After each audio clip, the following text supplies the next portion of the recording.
היא אמרה לי תראה, החיים די קלים, נזכור לנו חדר בדרום תל אביב, ונחיה כמו גדולים, ונחיה מדקה לדקה, נמצא עבודה זמנית לא רצינית וגם נחתום בלשכה,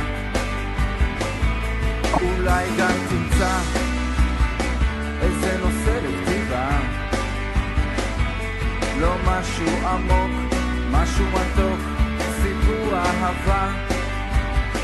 עם המון מטאפורות,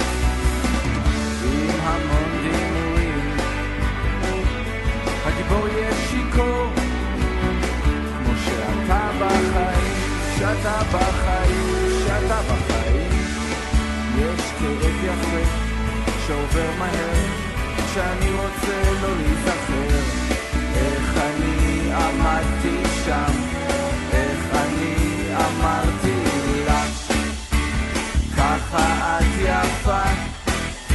זה מה שאת צריכה, זה מה שאני רוצה, וככה זה יהיה.